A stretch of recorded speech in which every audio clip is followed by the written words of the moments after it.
ہم نے 26واں پارہ مکمل اور کچھ حصہ 27ویں پارے کا سنا ہے۔ حامیم سے کچھ صورتیں شروع ہوتی ہیں جن کی تعداد 7 ہے۔ 7 صورتیں جو حامیم سے شروع ہو رہی تھیں وہ ساری کی ساری آج ہم نے مکمل کر لی۔ اب کوئی اور حامیم آنے والا نہیں ہے، تو یہ حامیم بھی ایک قصہ ہے، برحال تفصیل ہے اس کی کہ اس طرح کی صورتیں شروع میں حامیم حامیم حامیم حامیم بہت دفعہ آپ نے سنا ہوگا۔ اور 14 سجدے ہیں قرآن کے، 14 میں سے 12 آپ نے کر لی، باقی کتنے بچے ہیں؟ 2۔ یہ میں آپ کو کراؤں گا آخری دن 30ویں پارے میں، تو 2 سجدے باقی رہ گئے ہیں، حامیم سارے ختم ہو گئے۔ اب آپ کے پاس جو ہے وہ سورہ رحمان آنے والی ہے، سورہ ملک آنے والی ہے، 28واں پارہ، 29واں پارہ، 30واں پارہ۔ تو بہت ہی فاسٹ چلا گیا رمضان ہم سے۔ مجھے حیرت ہو رہی ہے کہ ہم نے جیسے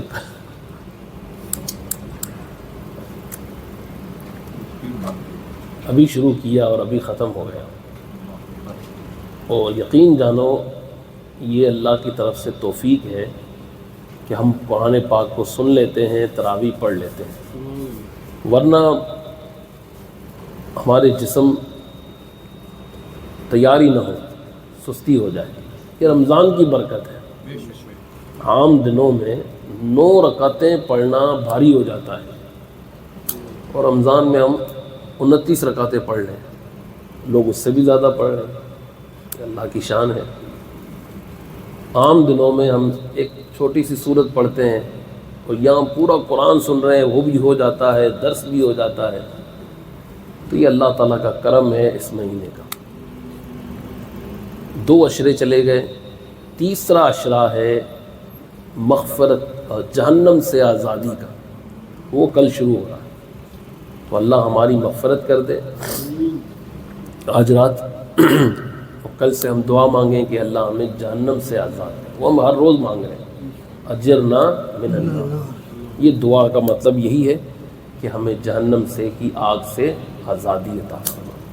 تو آپ پڑھتے ہیں ہر روزانہ انشاءاللہ تعالی۔ اللہ ہمیں اس ماہ برکت کی کی برکت سے ہمیں ہمارے سارے گناہ معاف کر دیں، کیونکہ کچھ ہمارے پاس عمل تو ہے نہیں، جو کچھ ہے اپنے حبیب کا واسطہ ہے، صدقہ ہے، اور اسی سے ہماری بخشش ہوگی۔ 26ویں پارے میں آتی ہے سورہ محمد۔ پہلے پارہ جو ہے وہ احقاف آتی ہے۔ احقاف میں بہت ساری چیزیں ہیں، لیکن جو ایک اہم چیز ہے وہ والدین کے بارے میں ہے کہ ماں باپ کو کے احسان کو مانو۔ ادھر مدر ڈے بھی مناتے ہیں لوگ، اور ماں کا درجہ وہ ہے کہ ہندو ہو، مسلمان ہو، عیسائی ہو، یہودی ہو، ساری دنیا مانتی ہے۔ اس لیے اپنے ماں باپ کا احترام ضرور کرو۔ جو اپنے ماں باپ کی دعاؤں سے محروم رہ گیا، سمجھ لو وہ اس دنیا میں بہت بڑی رحمت سے محروم رہ گیا۔ یہ ہماری جنت ہیں، اچھے ہیں، برے ہیں، جو بھی ہیں، ہمارے والدین ہمارے سر کے تاج ہیں، ان کو کبھی بھی ہم برا بھلا کہہ سکتے نہیں۔ سورہ محمد آتی ہے جس میں جہاد کے حوالے سے معاملات کو ذکر کیا گیا ہے، بہت تفصیل ہے۔ پھر آتی ہے سورہ فتح۔ سورہ فتح جو کہ بڑی اہم آیت ہے، انا فتحنا لک فتحا مبینا، اے محبوب ہم نے آپ کو کھلم کھلا فتح عطا کر دی، آپ کے اگلوں کو پچھلوں کو معاف کر دیا، اگلوں کو پچھلوں کو معاف کر دیا۔ کچھ لوگ اس کا ترجمہ کرتے ہیں کہ آپ کے اگلے پچھلے گناہ معاف کر دیے، تو نبی کے گناہ ہوتے ہی نہیں ہیں۔ یہ غلط ترجمہ ہے۔ صحیح ترجمہ یہ ہے کہ آپ کی امت کے اگلے بھی پچھلے بھی گناہ، اب اندازہ لگاؤ، یعنی جو پچھلے ہوئے صحابہ ان کے بھی، جو ہم ہیں مطلب ہمارے بھی اللہ نے معاف کر دیا۔ تو یہ آیت تو خوشی کی خبر سناتی ہے، خوشی کی خبر ہے نا حضور کی امت کے لیے۔ اور پھر اللہ تبارک و تعالیٰ نے فرمایا کہ اے محبوب ہم نے آپ کو بنایا شاہدہ۔ شاہد کے معنی کیا ہوتا ہے؟ دیکھنے والے، گواہ۔ شاہد کدھر ہے؟ گواہ کہاں ہے؟ گواہ وہ ہوتا ہے جو معاملات کو روبرو دیکھے. ومبشرا خوشخبری سنانے والا، ونذیرا ڈر سنانے والا. تو حضور نے ہمیں ڈر بھی سنایا ہے، خوشخبری بھی سنائی ہے. نیکوں کو خوشخبری ہے، بدکاروں کو ڈر ہے. اب ہم کہتے ہیں حضور حاضر ناظر ہیں، وہاں بھی کہتے ہیں اچھا پھر نکاح میں آپ کیوں نہیں کہتے کہ بھی ہمارے گواہ رسول اللہ ہیں، نکاح میں کیوں نہیں بناتے؟ آپ کہتے ہو نا یار 2 گواہ لے آؤ، الطاف بھائی کو لے آؤ، بابو بھائی کو لے آؤ، بھائی یہ نکاح میں گواہ ہے. تو حضور کو گواہ کیوں نہیں بناتے؟ جواب تو اس کے بہت سارے ہیں. میں کہتا ہوں اللہ بھی تو حاضر ناظر ہے. تو آپ بابو بھائی کو بھی ہٹا دو، الطاف بھائی کو بھی ہٹا دو، بھائی اللہ گواہ ہے میرا. کوئی کہتا ہے ایسا؟ نہیں کہتے ہیں نا، کیونکہ یہاں جو حکم ہے وہ فزیکلی 2 آدمیوں کو لانا ہے. نبی کریم علیہ الصلوۃ والسلام روحانی طور پہ ہمیں دیکھ رہے ہیں. ٹھیک ہے، ہم یہ نہیں کہتے حضور ادھر ہیں. ہاں حضور چاہیں تو جہاں چاہیں جا سکتے ہیں، کوئی روک ٹوک نہیں ہے، ان کی شان ہے. ان کے لیے فاصلے کوئی معنی رکھتے نہیں ہیں. ہم یہاں سے پکاریں وہاں وہ سنیں، مصطفیٰ کی سماعت پہ وہ جدھر چاہیں. حضور کی شان ہے. ساری دنیا آتی ہے، کروڑوں لوگ آتے ہیں، لاکھوں آتے ہیں، اور روزہ مطہرہ پہ اتنی باڑ لگا دی، رستے مشکل کر دیے عاشقوں کے جانے کے لیے، مگر پھر بھی دیکھو ہر وقت پہنچ ہی رہے ہیں. ڈانٹ رہے ہیں، دھکے مار رہے ہیں، مگر جہاں سلام پھرا وہاں لائن لگ گئی. ان کے ابا کو سلام کرنے کوئی نہیں آتا اتنا، وہ حیران ہو جاتے ہیں کہ وزیر آئے، حکمران آئے، کہتے باڑ میں تم ادھر سے ادھر ہو جاؤ، ہمیں کیا لینا دینا، ہم تو آئے ہیں پیارے نبی کی زیارت کرنے. کہتے کچھ نہیں ہے ادھر، کچھ نہیں. ارے سب کچھ ادھر ہی ہے، کچھ کیوں نہیں ہے؟ سب کچھ ادھر ہے. تمہارا بھی ادھر سے ہی تمہارا کام چل رہا ہے. یہ نہ ہو تو تم کیا ہو؟ کون جاتا ہے پھر سعودیہ؟ کیا کرنے جائیں گے؟ ہم پیٹرول کے لیے تھوڑی جاتے ہیں ادھر.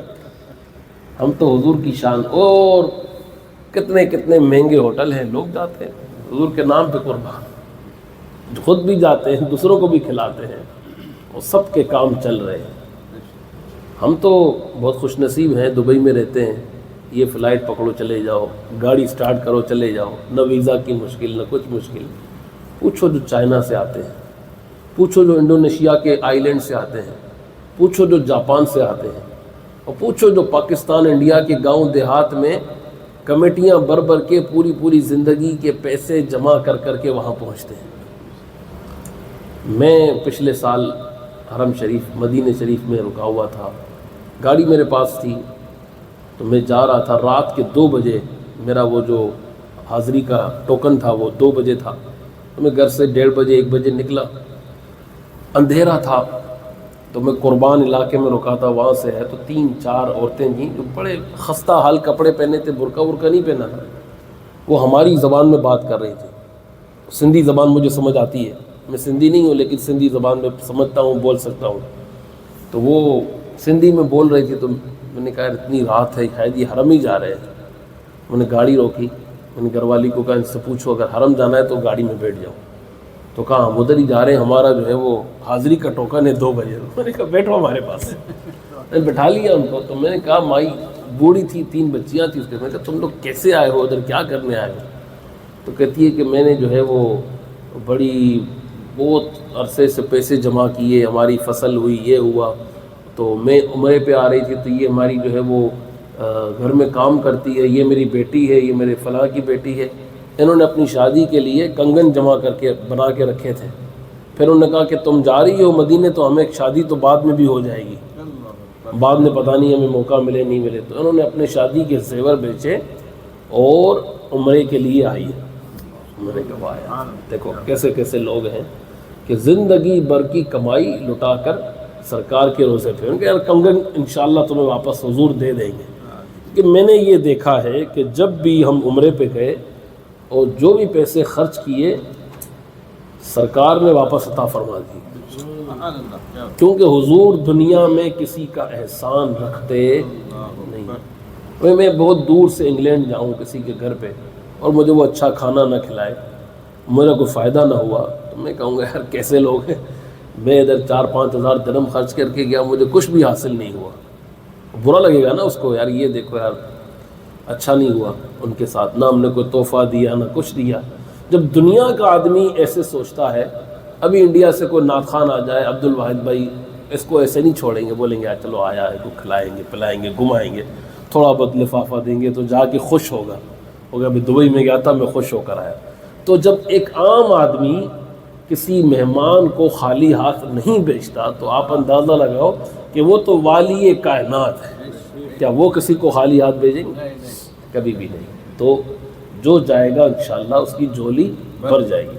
اور یہاں سے آسان ہے، اگر آپ نے کبھی عمرہ نہیں کیا تو ضرور کریں، اتنا سستا عمرہ آپ بعد میں نہیں کر سکیں گے۔ 700 درہم جمع کراؤ، بس میں چلے جاؤ، ہے نا، بس کا مزہ تو پاکستان انڈیا سے ملے گا نہیں آپ کو۔ کبھی جو ہے وہ آخری دفعہ جو کراچی سے شپ جاتا تھا پہلے 8 دن میں پہنچتا تھا، تو ایک دفعہ ہمارے کچھ محلے کے لوگ گئے تو میں ان کو چھوڑنے گیا تھا، ہم لوگ ایسے ہی گاڑی میں، تو وہ آخری شپ گیا۔ اب لوگ چاہتے ہیں جائیں لیکن نہیں، اب وہ ختم ہو گیا، تو اب وہ ماحول نہیں ہے، ختم ہو گیا، اب سب پلین والے ہیں، پانی کا جہاز بند ہو گیا۔ پہلے انڈیا سے بھی چلتا تھا، بنگلہ دیش سے بھی چلتا تھا، اب بند ہو گئے۔ تو جو موقع ہے حاصل کر لو اور دربار رسالت میں حاضری دے دو۔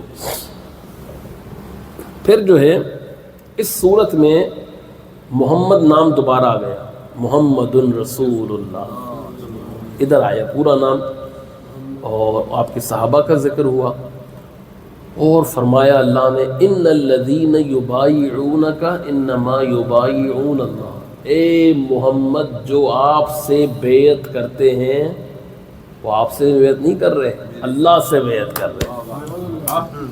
تو حضور کے ہاتھ میں ہاتھ دینا کیسا ہے؟ اللہ کے ہاتھ میں ہاتھ دینا۔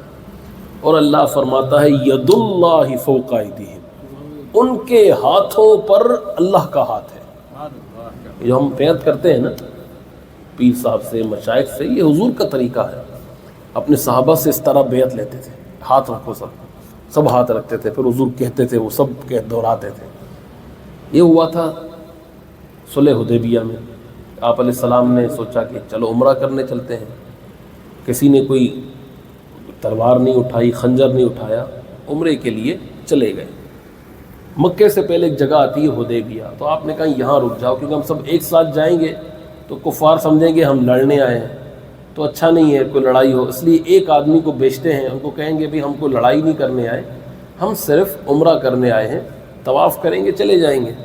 تو کون جائے گا؟ حضرت عثمان غنی کو کہا آپ چلے جاؤ، آپ کے بڑے تعلقات تھے، آپ بہت امیر آدمی تھے نا، تو آپ گئے وہاں پر، مکے کے سرداروں سے ملاقات کی، تو انہوں نے کہا بھی ہمیں اجازت ہے کہ ہم لوگ آ جائیں، حضور تشریف فرما ہے، صحابہ ہیں، اور بڑے لوگ بیتاب ہیں، کعبے کو دیکھا نہیں بہت عرصے سے، تو ہمیں آنے دو۔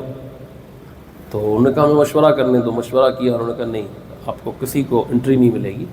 اس ٹائم بھی ویزا نہیں ہوتا تھا لیکن ایسے پرمیشن لینی پڑتی تھی، تو کہ کسی کو الاؤ نہیں ہے، ادھر نہیں آ سکتے آپ لوگ، ان کو کہو واپس چلے جائیں، تم جو ہے آ ہی گئے ہو تو آپ عمرہ کر لو، کر کے چلے جاؤ۔ عثمان غنی کہتے ہیں کہ میرے سرکار میرا انتظار کر رہے ہیں اور میں یہاں پر عمرہ کر کے چلا جاؤں، ایسا نہیں ہو سکتا، حضور آئیں گے تو عثمان عمرہ کرے گا۔ اب یہاں پر جو ہے ایک غلط خبر پھیل گئی کہ کافروں نے عثمان کو قتل کر دیا، ایک غلط خبر، افواہ پھیل گئی، کسی نے یہ افواہ پھیلا دی۔ نبی کریم علیہ السلام نے سب صحابہ سے عہد لیا کہ ہم عثمان کا بدلہ لیں گے، سب نے آپ کے ہاتھوں پہ ہاتھ، ہاتھوں پہ ہاتھ، ہاتھوں پہ ہاتھ۔ اس کے بعد سرکار نے اپنا دوسرا ہاتھ جو تھا نا وہ اوپر رکھ دیا سب سے، اور کہا کہ عثمان نہیں ہے لیکن یہ عثمان کا ہاتھ ہے۔ اپنے ہاتھ کو کس کا ہاتھ کہا؟ عثمان کا ہاتھ۔ اور پھر اللہ تعالیٰ نے فرمایا کہ عثمان کا تو ہاتھ ہے لیکن ان سب کے اوپر میرا ہاتھ ہے۔ بہرحال یہ تھی، پھر جو ہے وہاں سے واپس چلے گئے، پھر معاہدات ہوئے، اور پھر الحمدللہ اللہ نے مسلمانوں کو ایک دن فتح عطا فرما دی۔ تو فرمایا کہ اللہ ان سب سے راضی ہو گیا، صحابہ سے اللہ تعالیٰ راضی ہو، ان پر سکینہ اترتا ہے، ان کے دلوں پر رحمت اترتی ہے۔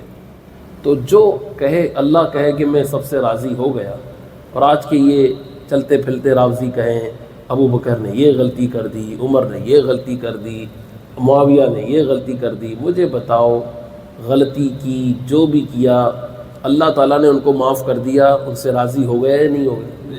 جب اللہ ان سے راضی ہو گیا تو پھر میری اور آپ کی زبان ان کے بارے میں کوئی غلط جملہ کہہ سکتی نہیں۔ بہت سارے مسائل ہوتے ہیں، مسلمانوں کی حکومت تھی اس ٹائم، نہ واٹس ایپ تھا نہ موبائل تھے، غلط فہمیاں ہو جاتی تھیں، بہت ساری چیزیں ہوتی تھیں، تو وہ تاریخ کی کتابوں کو لے لے کر نہ بتا دیکھو یہ یوں غلطی کی، یہ ادھر غلطی کی، یہ ادھر غلطی کی، نہیں۔ اور بہت حضرت عثمان غنی کی شہادت بڑی جو ہے وہ دردناک ہوئی ہے، کیونکہ آپ کو قتل کرنے والے کو کافر نہیں تھے، آپ کو قتل کرنے والے کون تھے؟ مسلمان ہی تھے، اور آپ وقت کے خلیفہ تھے، اتنا بڑا آپ کے ساتھ جو ہے یہ ظلم ہوا۔ رب تعالیٰ آپ کے درجات کو بلند فرمائے۔ خیر، آگے آتی ہے سورہ حجرات۔ حجرات میں اللہ نے فرمایا اے ایمان والوں، اللہ اور اس کے نبی سے آگے بڑھنے کی کوشش مت کرو، ان کے پیچھے رہو، ان سے آگے مت بڑھو۔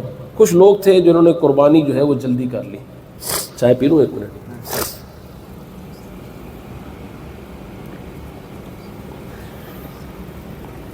نماز ختم نہیں ہوئی اور قربانی کر لی، تو اللہ تعالیٰ نے یہ آیت نازل فرمائی کہ جب تک حضور نماز ختم نہ کر لیں تب تک کوئی آدمی قربانی نہیں کرے گا۔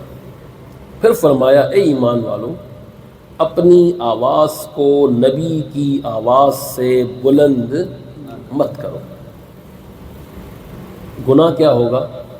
تحبط اعمالکم، تمہارے سارے نیک اعمال برباد، ضائع ہوگا، اور تمہیں پتہ بھی نہیں چلے گا۔ تو نبی کی بے ادبی اتنی خطرناک ہے کہ آپ کا سب کرایا ضائع ہوگا۔ آپ نے پورا دن روزہ رکھا، اذان سے 5 منٹ پہلے پانی پی لیا، کیا ہوا؟ محنت ضائع ہو گئی۔ سیم وہاں چھوٹی سی بے ادبی کی زندگی بھر کے روزے ضائع ہو گئے، حج ضائع ہو گئے۔ تو نبی کا ادب بہت ضروری ہے۔ یہ آیت آئی تو صحابہ پھر جو ہے نا وہ بڑے ڈر گئے اور بہت دھیرے دھیرے بات کرتے تھے، حالانکہ ان کے لیے نہیں اتری تھی، مگر وہ ادب سے اور بھی دھیرے دھیرے بات کرتے تھے۔ تو اللہ نے فرمایا اللہ نے ان کے دلوں کو ایمان کے لیے چن لیا ہے، ان کے لیے مغفرت ہے۔ حضرت صدیق اکبر، بڑے بڑے صحابہ بڑے دھیمے سے، تو حضور کی بارگاہ میں آتے دھیمے سے بات کرو۔ آج وہاں جا کے شور کرتے ہیں ہم لوگ، جو ہے بڑی بے ادبیاں کرتے ہیں، تو بے ادبی نہیں کرنی چاہیے۔ موبائل فون لائیو چل رہا ہے، یہ وہ دیکھو کیا بیماری ہے۔ تو آپ سب کچھ پڑا ہوا ہے یوٹیوب پر، ہر چیز دکھانے کو، ادھر جائیں تو حضور کی بارگاہ کی طرف پوری توجہ ہو، باقی کیا چل رہا ہے آپ کو پتہ ہی نہیں ہونا چاہیے۔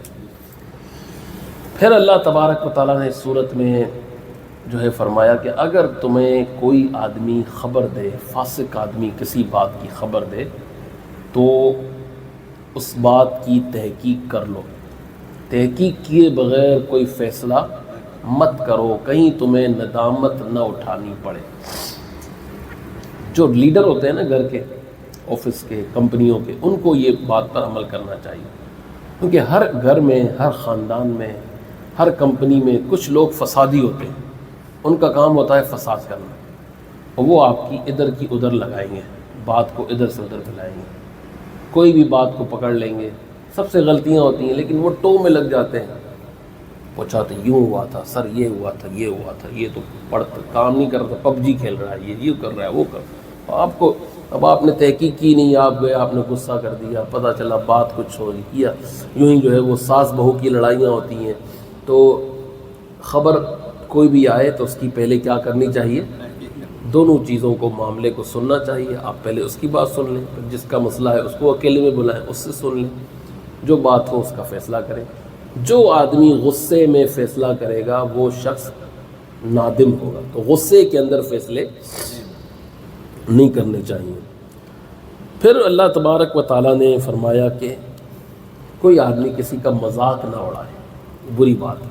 آج کل بہت مذاق اڑاتے ہیں، لائیو مذاق اڑاتے ہیں، سوشل میڈیا پہ فوٹو بنا کے پھینکتے ہیں، کسی کی آواز کی نقل، کسی کی باڈی کی نقل، کسی کے اسٹائل کی نقل، یہ بری باتیں ہیں۔ تو عورتیں پھر مذاق اڑاتی ہیں، کپڑوں کا مذاق اڑاتی ہیں، غریبوں کا مذاق اڑاتی ہیں، تم نے یہ سستا لیا، تم نے وہ لیا، تو کسی کا مذاق نہ اڑاؤ، تمہیں کیا پتہ کون بہتر ہے۔ اور بعض اوقات کچھ لوگ اتنے چھوٹے دل کے ہوتے ہیں کہ ان کا مذاق اڑایا جاتا ہے تو وہ پھر دنیا سے کٹ کے چلے جاتے ہیں، اور بعض اوقات نادانی میں خودکشیاں بھی کر لیتے ہیں، ایسے بھی ہوتا ہے۔ تو ایسے کسی کا مذاق نہ اڑائیں۔ ولا تلمزوا انفسکم ولا تنابزوا بالالقاب، اور کسی کی مذاق، کسی کو برا بلا مت کہو، کسی کا نام برا مت رکھو۔ آج کل نام بہت رکھتے ہیں لوگ۔ ہمارے آفس میں ایک آدمی تھا، میں پاکستان میں جگہ کام کرتا تھا، وہ سب کے نام رکھے ہوئے تھے، کسی کو کہتا تھا نیولا، کسی کو کہتا تھا جو ہے وہ بندر کے منہ والا، کسی کو کچھ، کسی کو کچھ، کسی کو موٹا ہے تو کسی کو ہاتھی، کسی کو، مطلب بری بات ہے۔ آپ کسی کے نام مت رکھو، کیونکہ بعض اوقات وہ آپ اس کے بوس ہیں، آپ کو کچھ کہہ نہیں رہا لیکن دل ہی دل میں سوچتا ہے۔ یوں مدرسوں میں استاد جو تھے، آج کل تو زمانہ ماڈرن ہو گیا، لیکن ہم بچے تھے تو مدرسے میں قاری صاحب وغیرہ بھی نام رکھ دیتے تھے، تو غلط نام رکھتے تھے، اچھی بات نہیں ہے۔ اچھا نام رکھیں آپ، طالب علم خوش ہوگا، کسی کو چیمپئن بول دو خوش ہو جائے گا، کسی کو آپ کہو بھائی بہت تگڑا حافظ ہے، وہ یہ ہے، وہ خوش ہوگا۔ وہ آپ کسی کو غلط نام دو گے بہت برا ہوگا۔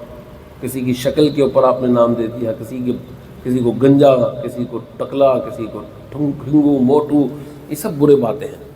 اور پھر فرمایا اے ایمان والو، بہت زیادہ گمان مت کرو۔ گمان کرنا، اچھا گمان کرنا اچھی بات ہے، برا گمان کرنا گناہ ہے۔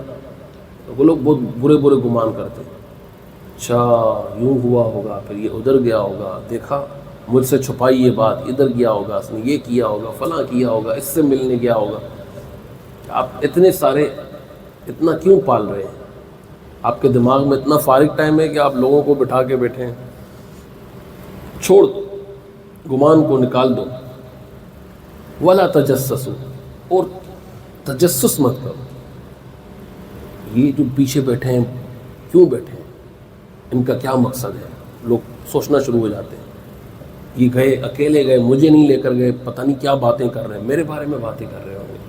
اور کئی لوگ، اور عورتوں میں بہت زیادہ ہوتا ہے، یہ اتنا زیادہ ہوتا ہے، اتنا زیادہ، پتہ نہیں، اتنا سوچ کے خواہ میں بات کچھ بھی نہیں ہے، بات بنا رہی ہیں، اور شک کریں گی شوہر پہ، اتنا شک کریں گی کہ موبائل چھپ کے کیوں استعمال کیا، کس سے بات کر رہا تھا، کیا کر رہا تھا، کیوں کر رہا تھا۔ تو بہت زیادہ اس طرح کر کے وہ اپنے ہی گھر کو توڑ دیتی ہیں، خراب کر دیتی ہیں۔ اور یقین جانو، میں کہتا ہوں اگر یہ طلاق دینے کی جو ذمہ داری ہے یہ عورت کے ہاتھ میں ہوتی نا، تو آج دنیا میں کوئی گھر باقی نہیں بچا ہوتا۔ سب عورتیں اپنے شوہر کو طلاق دے کے بیٹھی ہوتی، اتنی جو ہے وہ نادانی والے کام کرتی ہیں اور ان کو پتہ ہی نہیں۔ لڑتے چل رہے ہیں، ابھی راستے میں لڑائی ہو گئی، آج کے بعد اس گاڑی میں نہیں بیٹھوں گی، اللہ کی قسم، تھوڑی دیر بعد پھر ادھر ہی بیٹھ گیا۔ کتنی قسمیں توڑو گی بھائی، چلتے پھرتے۔ میں ایک دفعہ کراچی میں ایک آدمی جو ہے وہ دارالفتہ میں آ گیا رات کو دیر سے، تو کہہ رہا ہے کہ ہماری لڑائی ہو گئی، اور بیوی نے کہا کہ میں قسم کھاتی ہوں کہ میں گاڑی سے، شاپنگ پہ گئے تھے، کوئی بات ہو گئی، کیا ہو گیا پتہ نہیں، شادی، تو میں قسم کھاتی ہوں میں گاڑی سے اتروں گی ہی نہیں۔ غصہ تو ٹھنڈا ہو گیا، لیکن اب گاڑی سے تو اترنا ہے نا، گاڑی میں تو نہیں سونا۔ وہ کہہ رہا تھا میں کیا کروں، بیوی گاڑی میں بیٹھی ہوئی ہے، تو اب آپ بتائیں کیا کریں۔ اب کیا کریں، اترو گاڑی سے، کفارے دو، اور کیا کرو۔ خیر اس کا حل ہے، حل یہ تھا کہ میں نے بتایا بھائی ان کے بھائی کو لے آؤ، وہ ان کو اتار دے۔ اتری نہیں، کسی نے ان کو اتار دیا، تو قسم آپ کی ٹوٹے گی نہیں۔ برحال لیکن ایسے کام کرتے ہیں کہ کیا مجھے سمجھ نہیں آتی کہ چھوٹی بات پہ اتنی لڑائیاں، چھوٹی بات پہ اتنی لڑائیاں۔ اللہ کو لڑنے والے لوگ پسند نہیں ہیں، تو عزت کرنا، خاص کر شوہر کی عزت کرنا بہت ضروری ہے۔ وَلَا يَغْتَبْ بَعْضُكُمْ بَعْضًا، اور کوئی کسی کی غیبت نہ کرے، غیبت کرنا برا کام ہے۔ فرمایا غیبت کرنے والا ایسا ہے جیسے اپنے مرے ہوئے بھائی کا گوشت کھاتا ہے۔ تو غیبت اتنی بری بات ہے۔ غیبت کیا ہے کہ آپ کسی کے بارے میں برا کہیں۔ ہمیں یا بیٹوں میں یار مفتی صاحب کا بیان تھوڑی اچھا ہوتا ہے، زبردستی یہ کرتے ہیں، وہ کرتے ہیں، یہ غیبت ہو گئی۔ ان کی غیر موجودگی میں ان کی برائی کر رہا ہوں۔ اب آج کل یہ نہیں، انڈیا گئے میں ان کی برائی کروں، یار یہ تو اچھا ہوا نہیں، یہ چلے گئے، یہ ہوتے ہیں بہت لمبی کرتے ہیں، بٹھا دیتے ہیں، یہ کرتے ہیں، لمبا چوڑا سلام پڑھتے ہیں، ان کو سمجھ نہیں ہے فلاں۔ تو اب کیوں ایسی بات ہے؟ اب یہ غیبت ہے، سب غیبت۔ اس کو دیکھا کیا پہن کے آیا تھا، بڑا اپنے آپ کو ہوشیار سمجھ رہا تھا، ٹوپی دیکھو ایسے لگا کے جیسے پوری مسجد کی کمیٹی کا چیئرمین ہے، آگے آ کے بیٹھ جاتا ہے، یہ ہے وہ۔ لوگ غیبتیں کر، خواہ مخواہ کی غیبتیں، اور لوگوں کا یہ مشغلہ بن گیا، بیٹھے بیٹھے باتیں کریں گے، خواہ مخواہ میں گناہ کما رہے ہو۔ آپ جب غیبت کرتے ہو تو آپ اپنی نیکیاں اس کو فری میں دے دیتے ہو. ایک بزرگ تھے، ان کو پتہ چلا کہ فلاں نے ان کی غیبت کی ہے، آپ کے بارے میں یہی کہہ رہا تھا. میں کہا اچھا. انہوں نے ایک تحفہ بنایا، وہ کہا چلو چلتے ہیں یار ان کے پاس. گئے گفٹ دیا. گفٹ مجھے گفٹ کیوں دے رہے؟ کہ آپ نے اتنی ساری نیکیاں کل بھیجی ہیں، مجھے بھی تو کچھ دینا بنتا ہے. تو میں نے کب بھیجی ہیں نیکیاں؟ کہ تم میرے بارے میں یہ سب کہہ رہے تھے، نیکیاں تو آ گئی تمہاری. وہ آدمی بڑا شرمندہ ہوا. تو آپ کسی کی غیبت کو مت کریں، اپنے آپ کو، اپنی زبان کو برائی سے محفوظ کریں. نبی کریم علیہ الصلوۃ والسلام نے غیبت کرنے سے سختی سے منع فرمایا. پھر آتی ہے اپنا سورہ قاف آ گئی، سورہ ذاریات آ گئی. سورہ ذاریات میں آخر میں جو آیا حصہ فرمایا کہ مومنوں کی بات فرمایا کہ وَبِالْأَسْحَارِ هُمْ يَسْتَغْفِرُونَ، کہ سحری کے وقت وہ اللہ کی بارگاہ میں استغفار کرتے ہیں. فی اموالہم حق للسائل والمحروم، اور مومنوں کے مال میں غریبوں کا، محروم لوگوں کا حصہ ہوتا ہے. وہ اپنے مال میں کچھ حصہ رکھتے ہیں، یار یہ صدقہ دینا ہے، یہ کچھ کسی کو دینا ہے. تو یہ اچھی بات ہے. آپ جب گھر سے نکلیں صدقے کا ڈبہ رکھیں گھر میں، صدقہ ڈال دیں اس میں، اور پھر جب کچھ جمع ہو جائیں انڈیا جاتے ہیں، پاکستان جاتے ہیں، غریب لوگوں کو بانٹ دیں. اس کا فائدہ ہے. صدقہ کیا کرتا ہے؟ بلا کو ٹال دیتا ہے. بہت بڑی حضور نے فرمایا آسمان سے بلا اترتی ہے، اور آدمی صدقہ دیتا ہے، صدقہ جاتا ہے، اور صدقہ اس سے کشتی کرتا ہے. وہ قیامت تک کشتی کرتا رہتا ہے، اس کو نیچے اترنے نہیں دیتا. تو آپ کو بلاؤں سے بچانے والا صدقہ ہے، لہذا صدقے کو اپنائیں. اللہ تعالی ہم سب کی عبادتوں کو قبول فرمائے. وآخر دعوانا